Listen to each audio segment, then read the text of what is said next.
Bonjour Guillaume Pelletier. Bonjour. Vous êtes vice-président des Républicains et merci d'avoir accepté l'invitation de LCI. Soyons civils et polis en début Merci de m'inviter. De cet entretien. L'actualité, c'est la condamnation hier par le tribunal correctionnel de Paris de Nicolas Sarkozy à 1 an de prison pour corruption et trafic d'influence. Comment réagissez-vous à cette condamnation, Guillaume Pelletier ? Moi, je crois profondément à la séparation des pouvoirs entre l'exécutif, le législatif et le judiciaire. Et j'ai jamais eu l'habitude de commenter des décisions de justice. Pour autant, quand certains juges se mettent à faire de la politique, le rôle des élus du peuple, c'est de le dénoncer fortement. Et pour moi, comme beaucoup de Français d'ailleurs, spontanément, je vais vous expliquer pourquoi cette décision me semble insensée, disproportionnée et extravagante. D'abord sur le fond. Oui. Y a-t-il un corrompu? Y a-t-il un corrupteur? Y a-t-il des preuves? J'ai lu le délibéré du tribunal hier qui parle d'un faisceau d'indices graves, précis, concordants, qui constitue une preuve, dites-vous. Qui reconnaît qu'il n'y a pas de preuve formelle. C'est un faisceau d'indices. Ils disent, pour être précis, factuel, hein, ce faisceau d'indices constitue une preuve. Voilà. Oui, c'est ça. Mais en démocratie, dans un état de droit, est-ce que des indices, une addition d'indices constitue une preuve? C'est déjà un premier débat. Au fond, on a l'impression d'ailleurs que ces juges-là ont rejoué maladroitement le sketch de Coluche. On s'autorise à penser dans les milieux autorisés qu'un accord secret pourrait être signé prochainement, mais on n'est pas sûr. Pour quelqu'un qui ne commente pas les décisions de justice, disons... je ne le fais jamais, vous pourrez d'ailleurs le vérifier, mais ils ont décidé de franchir la ligne rouge de la politisation de la justice. Le rôle des élus du peuple, c'est de dénoncer cette réalité. La deuxième raison, vous le savez bien d'ailleurs, c'est la proportion de la peine. 3 ans, vous l'avez dit, dont 2 ans avec sursis, 1 an ferme. Oui. Quand on sait que quotidiennement, tous les voyous qui s'en prennent aux Français, à nos forces de l'ordre, à nos élus, sont ou pas poursuivis, ou bénéficient d'un non-lieu, ou parfois peut-être un simple rappel à la loi. Je me souviens, par exemple, en août dernier, ça m'avait marqué, les 158 casseurs à Paris qui avait été interpellé, rappel à la loi. Cet individu qui avait frappé violemment un maire le 5 août, rappel à la loi. On voit bien qu'il y a disproportion. Et puis enfin, c'est une question politique que je pose là. Oui, allez-y. La question du parquet national financier, qui, je le rappelle, a été fondé par François Hollande, dont même la présidente Éliane Houlette reconnaissait en juin dernier, devant les parlementaires, les pressions qu'elle avait subies de la part du parquet et du gouvernement dans l'affaire François Fillon. Maître Dupond-Moretti, avant même d'être garde des Sceaux, qui en reconnaissait, je cite, les méthodes de Barbouze. Et on peut s'étonner, par exemple, que la seule enquête qui a été menée contre les proches d'Emmanuel Macron, en l'occurrence Alexis Kohler pour conflit d'intérêts, a été classée sans suite. Bref, moi, je pense que le parquet national financier a vécu parce qu'il affaiblit l'idéal de justice quand le poison de la politisation et de la partialité pèse sur la justice, alors il n'y a plus de justice. Ce matin, ce n'est pas le parquet national financier qui est en débat. Vous avez dit ce que vous en pensez du parquet national financier, c'est très bien. Mais c'est la 32e chambre correctionnelle du tribunal correctionnel de Paris, puisque c'est cette chambre-là qui a condamné Nicolas Sarkozy. Et vous dites, les juges de cette chambre-là ont fait de la politique. Oui. Pour les raisons que je viens d'évoquer. Mais pourquoi est-ce qu'ils feraient de la politique ? Pas de preuves. Parce qu'ils n'aiment pas Nicolas Sarkozy ? Parce qu'ils veulent l'empêcher d'être candidat à l'élection présidentielle ? Pourquoi ils feraient de la politique ? Ce sera un jour à eux de répondre. Mais l'acharnement dont est victime Nicolas Sarkozy est pour moi et pour beaucoup de Français une preuve lourde du fait que Nicolas Sarkozy, qui a toujours dit, il a raison, qu'il n'était pas au-dessus des lois, n'est pas non plus en dessous des lois. Il a le droit d'ailleurs, en cet instant, le fait qu'il interjette appel, annule le jugement d'hier. Il est donc, en cet instant, présumé ordinaire, innocent. Mais il n'empêche autant de moyens déployés. Et puis... C'est la main du pouvoir qui est derrière ? Comment ? C'est la main du pouvoir qui est derrière ? Depuis longtemps, je pense depuis longtemps que François Hollande et ses amis... Non, et peut-être... François Hollande, quand il crée... Il n'a aucun pouvoir, François Hollande, quand il crée le parquet national financier en 2013 et 2014. Et aujourd'hui... Je vous parle de la chambre correctionnelle qui condamne Nicolas Sarkozy. Ça n'a rien à voir avec le parquet financier. Il est des juges, hélas, et je le regrette, je ne mets pas en cause la majorité des juges. Il est des juges. Ceux-là, ceux qui ont jugé hier. Ceux-là qui utilisent la justice à des fins politiques pour abîmer, salir et humilier l'homme d'État qu'est Nicolas Sarkozy. Alors je vous propose, pour poursuivre cette conversation, d'écouter le président des Républicains, Christian Jacob, qui a posé la même question que vous à sa façon, mais j'aimerais bien que vous essayiez d'y répondre. Christian Jacob.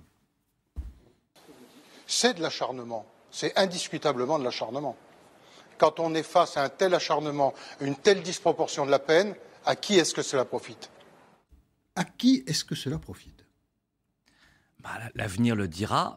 On a non, vu... c'est trop facile, ça. Non, mais c'est trop facile. Je veux dire, attendez, moi, je ne suis pas Madame Irma. Est-ce que je ne parle pas sans preuve. Est-ce que je peux décoder ce que vous dites? Si les juges font de la politique, oui. Et si ça profite à quelqu'un, c'est à Emmanuel Macron. Enfin, il faut appeler un chat un chat. Je l'ai évoqué, et donc, Vous pensez que j'évoque, je n'ai pas de preuves formelles, je dis que l'outil du PNF qui a été imaginé par... Attendez, laissez-moi finir. Qui a été créé par François Hollande. Dans le consensus général à l'époque. Qui a empêché, tout le monde le sait, François Fillon d'être au second tour de l'élection présidentielle. Et qui continue de manière organisée et méticuleuse à empêcher la droite, et en particulier Nicolas Sarkozy, d'exister. Tout cela pose un certain nombre de questions. Christian a raison de poser cette question. Je la pose, l'avenir le dira, et je dis simplement aux Français... Prenez du recul par rapport à cette justice qui devient politique. Essayons demain de bâtir une justice profondément indépendante et juste. D'accord. Mais nous sommes d'accord pour dire, je le répète au risque de lasser, mais que ce n'est pas le parquet national financier qui a condamné Nicolas Sarkozy. Enfin, c'est le tribunal correctionnel de Paris, après une audience que même les avocats de Nicolas Sarkozy ont reconnue bien menée par la présidente, avec distance et équité. C'est le tribunal correctionnel de Paris qui condamne Nicolas Sarkozy, et vous dites que c'est une condamnation insensée, disproportionnée et extravagante, parce que les magistrats font de la politique. Exactement. Et moi j'ajoute, pour compléter votre pensée, de la décision, au service d'Emmanuel Macron. Parce qu'à l'origine de la décision de ce tribunal, vous le savez bien, Jean-Michel Apathy, il y a mais...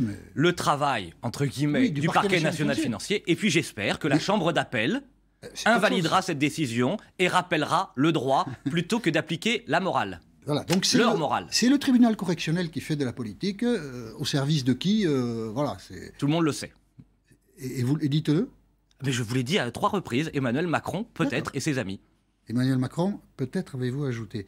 Gérald Darmanin, ministre de l'Intérieur, a apporté tout son soutien à Nicolas Sarkozy, soutien amical, mais tout son soutien. Le ministre de l'Intérieur apporte tout son soutien à quelqu'un qui vient d'être condamné par la justice pour corruption et trafic d'influence. Est-ce que cela vous choque ou est-ce que cela ne vous choque pas? Je l'ai écouté avec attention, chacune de ses respirations, de ses virgules, pour bien comprendre ce qu'il avait dit. Il soutient l'homme sans rien commenter du fond de la décision de justice. Je ne vois pas en quoi il n'est pas dans son rôle.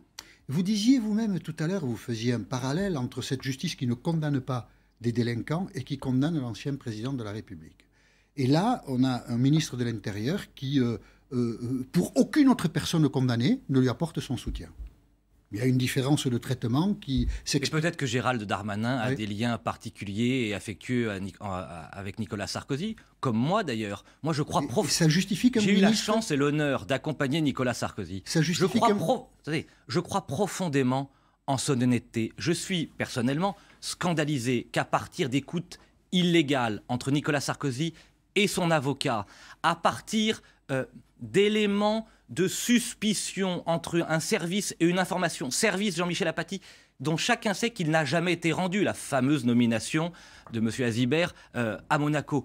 Tout ça est lunaire, avec des moyens financiers, d'écoute judiciaire disproportionnés. Et pendant ce temps-là, que fait-on des fichiers S? Et pendant ce temps-là, que fait-on des dealers dans nos quartiers populaires? Et pendant ce temps-là, quels moyens donne-t-on à nos gendarmes et nos policiers pour enfin sanctionner ceux qui ne respectent pas la loi dans notre pays? Oui, mon rôle d'élu du peuple, je dis bien du peuple et non pas des élites, c'est de dénoncer ce 2 poids, 2 mesures. Si nous revenons demain au pouvoir, notre priorité sera de sanctionner ceux qui pourrissent la vie des Français et non pas un ancien président de la République dont chacun sait qu'il n'a rien fait. Les élites, je pense, sont inclus dans le peuple. Enfin, juste comme ça, une question de sémantique. Vous ne pensez pas? Je pense, hélas, non seulement que le peuple, de plus en plus, se défie des élites parce que les élites méprisent le peuple. D'accord. Les élites ne font pas partie du peuple français. Ah, de moins en moins. C'est une caste, vous savez, ils vivent Apatride. ensemble. Non, pas du tout, j'ai absolument pas dit ça. Bah, Non, donc, ils font partie du peuple français. C'est une caste de hauts fonctionnaires. S'ils ne sont Ils pas ont tous fait apatrides, Sciences Po, ils ont tous fait l'ENA, ils vivent ensemble. Alors, moi, je ne me sens pas appartenir à cette D'accord. caste et je défends le peuple français. Vous disiez qu'est-ce qu'on fait des fichiers S, j'imagine qu'on continue de les surveiller, mais ça n'est pas ma question. Est-ce qu'un ministre de la République, parce qu'il a un lien d'amitié avec quelqu'un qui vient d'être condamné, peut apporter son soutien, sous-entendu critiquer la décision de justice, sans que ça ne choque personne? Oui, ça vous paraît possible. L'amitié est au-dessus des principes républicains? Pas du tout. C'est ce qui se passe, là. Non, je pense que l'expression, telle qu'il l'a formulée, D'accord. était juste. Il a dit à 2 reprises, il ne m'appartient pas de commenter une décision de justice, mais je veux rappeler mon soutien amical à l'homme qu'est Nicolas Sarkozy. Nicolas Sarkozy aura encore affaire avec la justice dans ce mois de mars, avec l'affaire Big Malion. Ça aussi, c'est de l'acharnement. Ce procès ne devrait pas exister. Les juges font toujours de la politique. Je ne connais pas le fond du dossier, on verra. Je parle là de la décision qu'on Oui, a eu à et moi, connaître je vous parle du procès ensemble. à venir. Et comme je vous l'ai dit... Est-ce que c'est... Non, excusez-moi. Oui, non, Big Malion, c'est la preuve supplémentaire de l'acharnement de la justice. Ce procès n'a pas de sens. Les juges, là aussi, font de la politique. C'est ma question. Ce qui est intéressant de noter, c'est qu'à ma connaissance, Nicolas Sarkozy, par la Commission nationale des comptes de campagne, avait déjà été sanctionné pour un dépassement, et donc la justice tente à nouveau de s'en mêler. On verra la teneur des débats. Bon, là, je trouve déjà qu'on passe beaucoup de temps sur cet événement, et qu'une fois de plus, tout est fait pour nous tenter de détourner le regard sur l'essentiel. Je le redis, l'essentiel dont me parlent les Français, c'est la question de l'islam politique et de l'identité, c'est la question des fraudes sociales et fiscales et du rapport au travail, c'est la question de la dette et des déficits, c'est comment on remet la France au travail et qu'on défend enfin celles et ceux qui bossent et qui se lèvent tôt dans notre pays, ce qui n'est pas le cas, comment on met fin au pouvoir de la bureaucratie et des hauts fonctionnaires. Tant de choses essentielles pour réparer la France. Là est l'enjeu. Jean-Michel Apathy. Vous avez commencé en disant les choses importantes, islam, politique et identité. Vous me fournissez une transition pour le sujet suivant. Vous avez noté sans doute, parce que dans le petit monde, elle a fait du bruit, peut-être dit-elle quelque chose de profond dans le pays, une enquête de Libération samedi qui indique que pour beaucoup d'électeurs de gauche, il n'est plus question de faire barrage à Marine Le Pen en votant Emmanuel Macron, qu'il se débrouille. Vous, s'il y avait un second tour Marine Le Pen, Emmanuel Macron, ce que les sondages indiquent de manière régulière, parce que ces deux partis ont des électorats qui demeurent à des hauts niveaux, c'est-à-dire que le peuple continue de soutenir dans les intentions de vote l'idée d'une candidature de Marine Le Pen et l'idée d'une candidature d'Emmanuel Macron. C'est comme ça, c'est un constat. Est-ce que vous aussi, vous en avez marre de faire barrage à Marine Le Pen? D'abord, je ne fais pas de la politique, je ne me suis pas engagé en politique pour faire barrage à Madame Le Pen.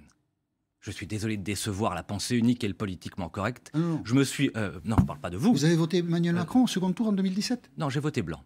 Vous avez voté blanc, d'accord. Je refuse catégoriquement ce duel que ces deux formations, d'ailleurs, sans doute complices sur le plan cynique, tentent de nous imposer. Je crois à une alternative. Cette alternative, je l'appelle de mes voeux. Je souhaite qu'autour des Républicains, nous puissions la bâtir. J'appelle même à nouveau ce matin à la création d'un bloc patriotique qui rassemblerait toutes celles et ceux qui ne veulent pas de ce qu'incarne et de ce que met en œuvre Emmanuel Macron. Emmanuel Macron, son bilan, à mes yeux, je le dis avec beaucoup d'humilité, tout en reconnaissant que c'est difficile. Et avec un peu de brièveté? Non, c'est possible. Oui. Allez-y, je vous en prie. D'accord. Qu'est-ce qui vous sépare aujourd'hui? Pas vous spécifiquement, mais qu'est-ce qui vous sépare aujourd'hui de Marine Le Pen? Elle a fait des pas sur l'économie, l'euro. Qu'est-ce qui vous sépare d'elle? Beaucoup de choses, vous l'avez évoqué, le rapport à l'Europe, le rapport à l'euro. Qui a changé le rapport à l'Europe au Rassemblement national? Jean-Michel Apathy, quand même. Mais lisez surtout, un papier de Marine Le Pen dans l'opinion. Surtout, je vais vous dire, fondamentalement, un rapport à la chose publique. Pourquoi je suis bien placé? Non, mais attendez, pourquoi je suis bien placé pour vous répondre? Vous connaissez mon parcours, que j'assume. J'ai commencé comme militant du Front National, j'avais 18 ans. Puis j'ai travaillé avec fierté pendant 7 ans aux côtés de Philippe de Villiers. Et je suis depuis près de 13 ans au sein des Républicains avec Nicolas Sarkozy et Xavier Bertrand à l'époque. Et j'ai pas changé de conviction. Sauf que lorsque j'avais 18 ans, la colère légitime sur la situation que je vivais prenait le pas sur la volonté acharnée de trouver une solution à un problème. Ce que je reproche, moi, fondamentalement, à Madame Le Pen, oui. c'est de contester, de s'opposer, parfois en disant des choses justes d'ailleurs, mais de ne jamais tenter de trouver, c'est compliqué, c'est dur, c'est une exigence. J'ai été maire, j'ai été président de communauté de communes, je suis aujourd'hui député de la Nation. Trouver une solution à un problème. Et notre marque de fabrique avec les Républicains, au groupe parlementaire, au Sénat comme à l'Assemblée, sur la question de l'islam politique, sur la question de la dette, sur la question de la bureaucratie, sur la question pour recréer par exemple un écart entre les revenus du travail et les revenus de l'assistance, c'est de faire des propositions concrètes pour réparer la France. Tel est notre défi commun. Vous ne pourriez pas voter pour Marine Le Pen? Non. Et vous ne pouvez pas voter non plus pour Emmanuel Macron? Non, je ferai tout pour oui, que je comprends que vous offre... ferez tout. Mais vous avez voté blanc en 2017, vous ne pouvez pas voter pour Emmanuel Macron, et vous ne pouvez pas voter pour Marine Le Pen. Je ne veux pas de ce duel. Je suis comme les Français, je veux vous... autre chose. Et cette autre chose est possible. Je vous rappelle, je vais prendre un exemple. Vous parliez des sondages. Xavier Bertrand, par exemple, est juste derrière. Donc si les Français veulent une alternative, eh bien c'est avec les Républicains que nous pourrons la bâtir, à la condition de rassembler toutes celles et ceux qui aiment la France. Vous êtes comme les Français, vous ne voulez pas du vote d'un duel Marine Le Pen-Emmanuel Macron, mais c'est ce que les intentions de vote indiquent pour l'instant. Ce qui compte, c'est les suffrages, plus que les sondages. Vous avez tout à fait raison. Merci d'avoir accepté l'invitation d'LCI, Guillaume Pelletier. Et maintenant, ça donne le temps avec vous, Marie-Aline Meleli. Bonjour Marie-Aline. Bonjour Jean-Michel, bonjour à tous.